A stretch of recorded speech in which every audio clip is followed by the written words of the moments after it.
Welcome to Business Women Australia's radio show, proud station sponsor. I'm Sally Barker. Each week, I'll be talking with a leading member of BWA.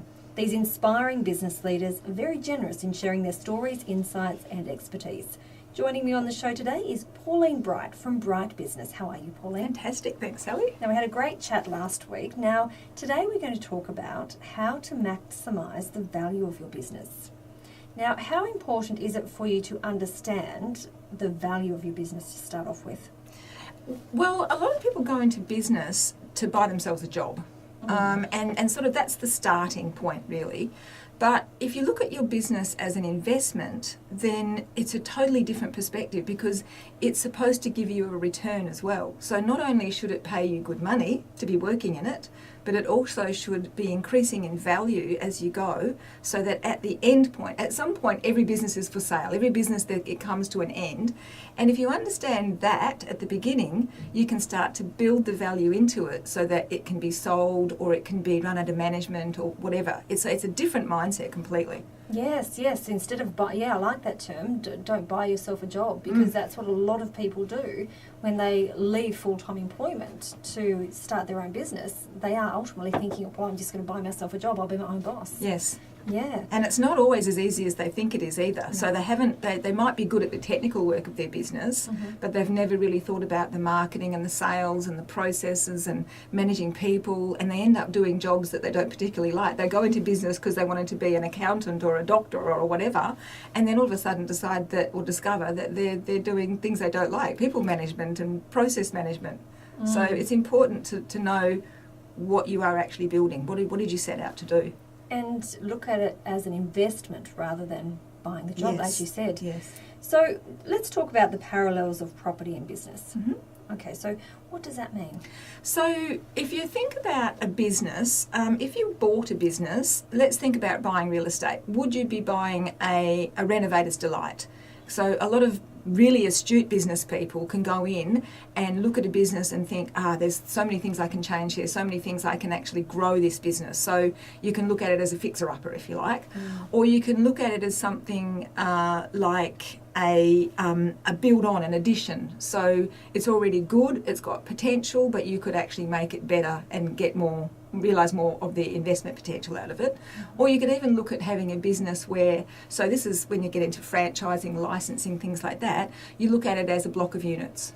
So I could buy a block of units, it's set and forget, I get the rent income, I don't really have to have much to do with it, in which case you're an investor in your business, you're not the worker in your business. Right, okay. So that's another important thing to think about for our next point, scale versus growth. Yes. That's where it sort of works, doesn't it? Yes, it does. And a lot of people are growing businesses. So, and there's nothing wrong with growing a business. That's brilliant. If you want a job in your business, that's fine. But a growing business means that you constantly need to invest more capital into it. You need to invest more of your time and energy. So if you took the example of, let's say, an accounting firm, to grow an accounting firm, you need more people to do the work, you need more desks, more computers, more space, more of everything. So what you get in extra income will also be spent on extra costs.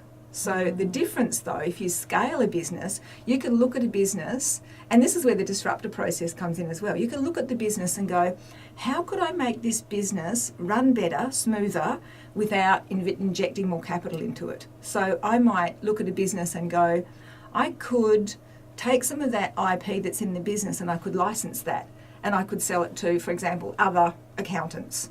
So I'm looking at it very differently, and I'm not spending any more money, but I'm unlocking the potential. So I'm actually making more money without spending my own time and my own energy and my own money.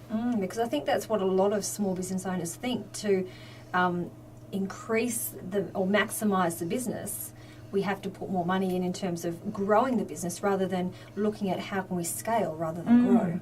And it's a thought process more than anything else. It's about understanding, talking about genius and understanding what your genius is. And if your genius is in creativity, for example, then you could look at a business and think there's more potential here.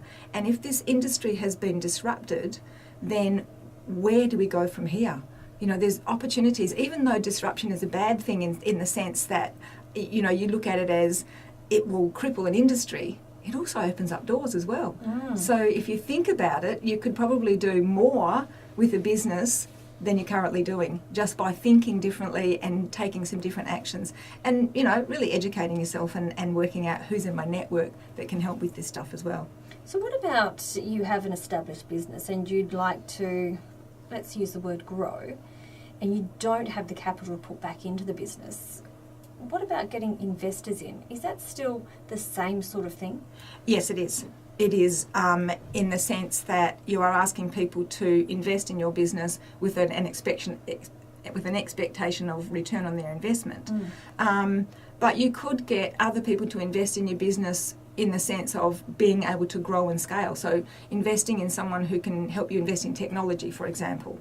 But it's whatever the method is, if you're going to grow it and it requires lots more capital, then you have to work out, how do I get a return on that investment? If I'm spending more money, how am I going to make more money to pay back that investment, pay back that investor, and help them make more money? But there's so many other ways you can make money in business. You can go crowdfunding, you can do all sorts of interesting things that help you make money. So it's not just a matter of going cap in hand to the bank anymore. There's lots of ways you can get money. And I guess you don't want to be giving away too much of your business. No, that's right. And some people like to bring in a business partner and for the capital investment that they can bring to a business. But you've got to make sure that there's a nice synergy between partners too, because I've seen a lot of partnerships go sour because they don't have a values match. They're not heading in the same direction. That's very important. Well, let's talk about, we're talking about growing and scaling, but starting with the end in mind. Yes, and most people don't. So it's more a case of, okay, I've got myself a job, I'm going to do this for the next 20 years. The entrepreneurial people think, how can I turn this into something else? How can I double it, do what else I can do with the business? And then flip it. Yeah, and flip it, yeah, buy, sell, flip, all sorts of things. There's so many different options. But if you start with you don't have to have the final picture in your mind. All you have to think about is, have I bought myself a job for life? Or am I interested in having this business as passive income at some stage? And there's no such thing as pure passive income. You'll still do some input, but having it run out of management. Or am I buying this or starting this so that I can get in on a fad and then I can flip it when I really wanted to get out? So it's really about your strategy. What are the things that you do really well? What do you like to do? Because I was talking to someone yesterday and theirs was very much a model of, I'm going to do this. But they're a high creator. I said, you're going to get bored. You can see there's 12 months into this, you'll get bored. So what will you do when you get bored? Yeah, that's a very good point. So it's the same sort of thing though. So before you leave your job, before you start that business, think about the end. What do you plan to do with the business? Yes, and whether, if you're going to make it a nice little boutique business, then have that as your model. If you're going to have an international business, have that as your model. Instinctively you'll know what's right for you as a person. So should you get some help? Oh, always, yes. And the best time to get help is before you start your business, so that someone can ask you all the right questions first, so that you know what you're getting into. And sometimes you don't see you've got blind spots. Yeah, you might think, well, in 2 months that's it, but Yes. Realistically, if you do have a consultant coming in, they might have your timeline, 12 to 18 months down the track. And they say there's no unrealistic goals, only unrealistic timelines. So a lot of people want to jump in quick, make a lot of money and jump out again. Okay. But it's not always the case. It doesn't always Well, work you have like to that. weigh up how much money you're sinking into it, don't you? That's right. Okay, so it's very important to be clear from the get-go. Also, we did speak in the last episode about knowing your genius. So working out, like you said with that other person, are you going to get bored in this? Is it something that you do have to set yourself a very short-term goal? Yes. And if you understand that, if you're the sort of person that loves to have continuity and stability, then that's a good thing to have, and knowing that, but you also got to think about, if my business gets disrupted, what would I do? So a business these days is not necessarily a business for life. Just understanding that you understand what the life cycle of a business is. And that's also talking about taking a personal check as well, because, you might have different responsibilities. Yeah, absolutely. And, you look at the most people who start business these days are women. And so women are coming out of corporate and starting businesses in their genius and then realising that they didn't understand all the other parts of it because in corporate someone else was taking care of the marketing and the sales and the this and that. So yes, you do need that sort of help at the start to understand what you're actually stepping into, because it destroys me to see people start, really intelligent, hardworking people. They start a business and they fail because they just didn't get enough advice or help, or they didn't see the pitfalls, didn't see it coming. Are there any courses you'd recommend people take before they do that? How to set up a business would be a great one, What are your legal obligations, Yes. Reporting requirements. Look, I think for a start you do need, you need people on your team. So, of course, I'd always recommend a business coach. But have a really good relationship with your accountant as well, and find out what they're offering. And most accountants these days are having to offer more business advisory services. But basically educate yourself on whatever you want, and you don't have to have an MBA. It's not necessary to start a business. It's nice if you've got one, but it's not necessary. So there's plenty of, I would really cherry pick courses of the things that you really think you need to know and get some advice of what you think you need to know. Okay, wonderful. And there's lots of places we can go. Yes, absolutely. But be smart, don't just jump in. Yeah.